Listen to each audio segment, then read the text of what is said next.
Pam, pam, param, pam, pam, pam, param, pam, pam. Pam, pam, param, pam, pam, pam, param, pam, pam. Fala, galerinha! Tudo bem com vocês? Podcast. Galerinha, vamos continuar com o estudo dos animais, dos metazoários. Nós começamos lá com o módulo 1, falamos das características gerais, né, dos animais. Falamos dentro dessa primeira parte, ainda no módulo 1, falamos dos poríferos, né? Seguinte, fizemos 2 vídeos, né? 2 videoaulas, e vamos continuar com esse módulo 1, vamos continuar com outro formato, com podcast. Galerinha, dentro do módulo 1 do Reino Animais, ainda vamos falar de quinidários, o filo quinidários, platelmintos, moluscos, certo? Anelídeos e os nematódeos, né? Muito bem, isso dentro do módulo 1. Depois vamos dar sequência no módulo 2, dentro do reino dos animais.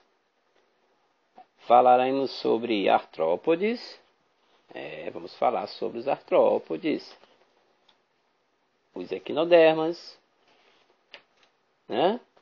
E, por último, os cordados. É isso aí, galerinha. Então, vamos continuar com o módulo 1 ainda, com o filo, resumidamente, com o filo quinidários, também chamado de coelenterados antigamente. E aí, vocês já têm aí o cronograma de estudo de vocês, vamos acompanhar esse material. Vocês podem estar solicitando também os PDFs, né, que eu posso estar enviando para vocês. Comentem os podcasts, os vídeos, compartilhem nosso material, nossas aulas, né, nas redes sociais. É verdade, galera. O comentário, na verdade, ele é bom para motivar o profissional, certo? Então comentem, por favor. E também façam uso de uma net de qualidade, um investimento para te dar um retorno, né?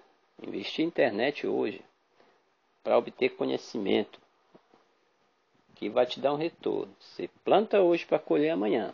Então não tem esse negócio. Você não junta dinheiro para ir para um evento ou uma outra coisa.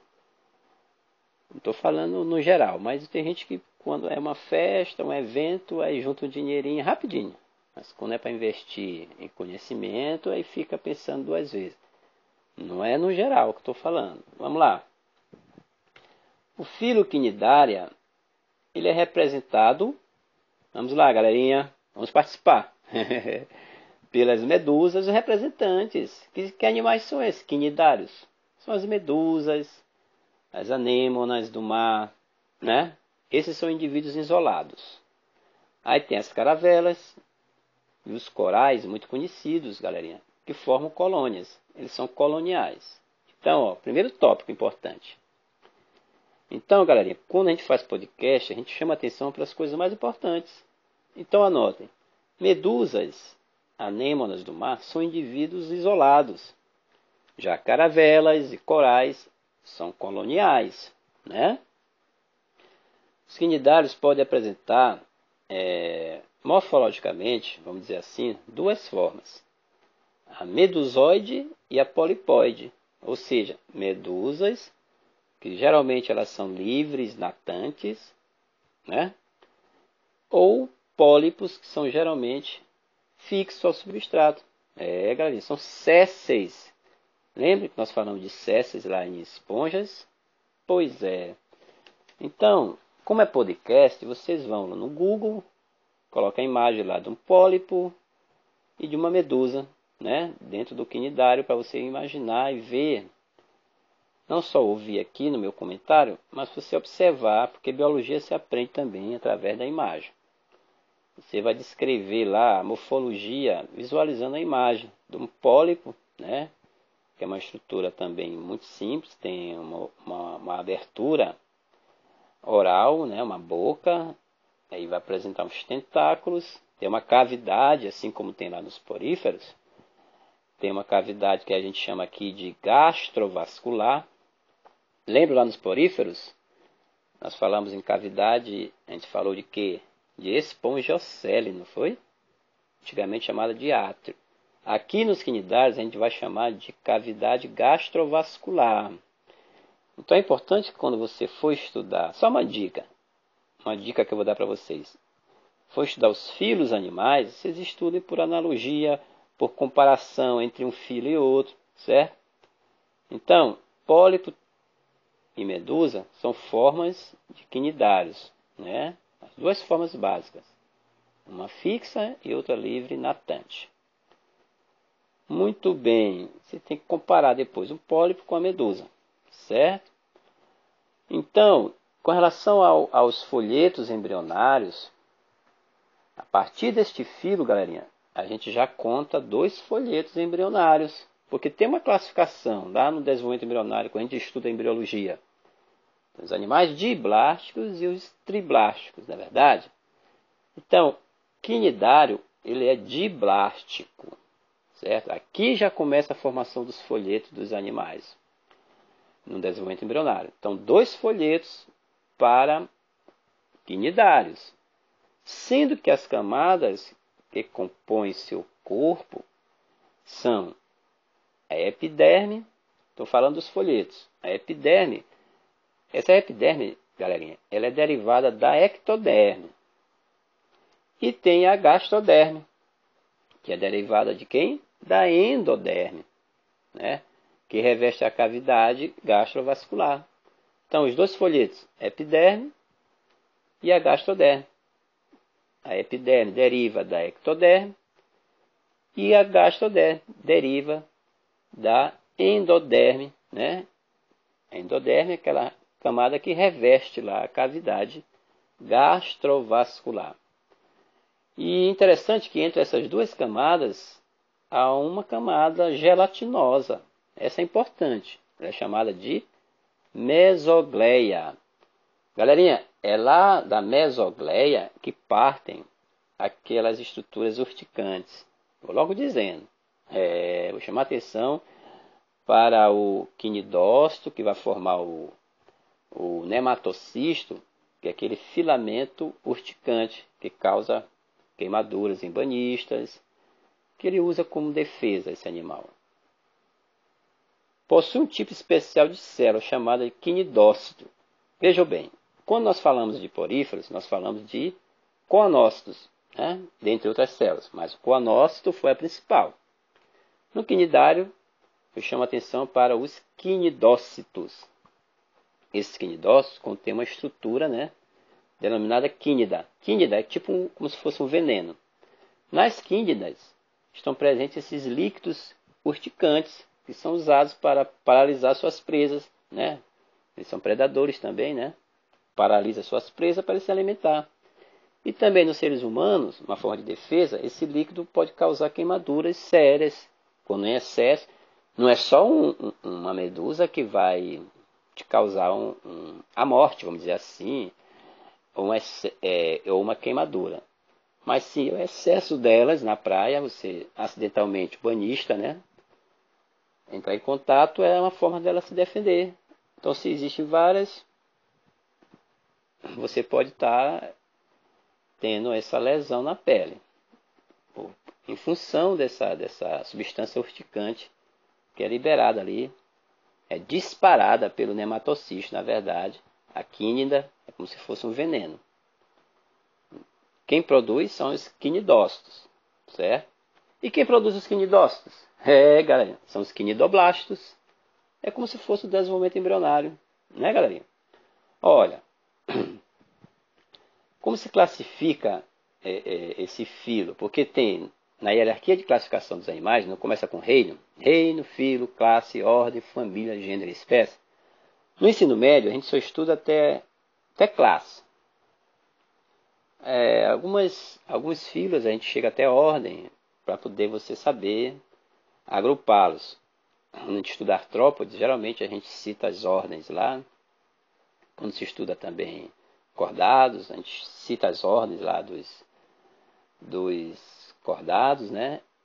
Mas aqui a gente vai até classe.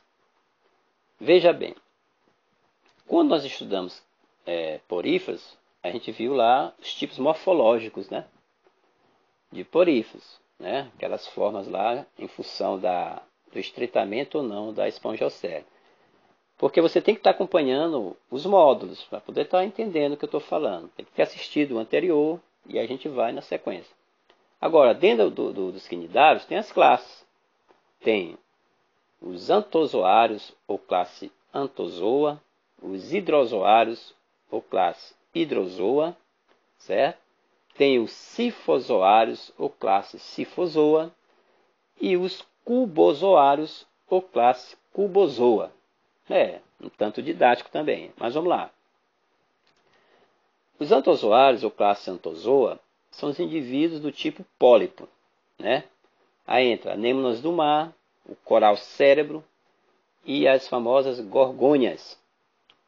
Vão lá no Google, imagens, gorgônias. Linda. Alguns corais, como os pétreos, eles secretam um exoesqueleto, né, galerinha, de carbonato de cálcio, formando estruturas para o alojamento do pólipo, certo? As gorgônias, galerinha, elas possuem endoesqueleto, que pode ser proteico, né, ou calcário. Agora, veja bem, dentro dessa classe dos antozoários, há representantes hermafroditas e também de sexos separados. Uma coisa é hermafrodita, que é monóico. Sexos separados é dioico. Então tem os dois representantes. E a fecundação ela pode ser interna ou externa. E o desenvolvimento é indireto. Galerinha, geralmente, quando a fecundação é externa e fala de desenvolvimento indireto, é em função da presença de quê? É uma dica. Em função da presença de larvas, surgimento de larvas. Fala em fecundação externa, você lembra de peixe. Pronto. Não tem as larvas dos peixes, chamadas de alevinos? Pois é. Os quinidários têm uma larva, que alguns vestibulares também gostam de chamar atenção, que se chama de larva plânula. É uma larva ciliada, ela é natante, ela é livre natante. Larva plânula. Anotem essas dicas. Outra coisa que eu quero chamar a atenção para o estudo dessas classes é saber quem está inserido em determinada classe, se é pólipo ou medusas, ou se é as duas formas. É isso que você tem que usar o seu marcadorzinho de texto aí. Vou estudar as classes. Por exemplo, estou estudando Antozoa. Eu disse que tem representante pólipo, indivíduos do tipo pólipo, certo? E saber quem são as espécies que estão incluídas nessa classe, no caso dos antozoários, certo? Então vamos repetir antozoários, vamos repetir indivíduos do tipo pólipo, representantes, anêmonas do mar, o coral cérebro e as gorgônias, né? E alguns corais pétreos, né? Que secretam o exoesqueleto de carbonato de cálcio, né? Formando estruturas para alojamento do pólipo. Galerinha, os corais são interessantes, né? Eles são coloniais. Como eles têm essa estrutura calcária, no alto mar, eles formam grandes recifes.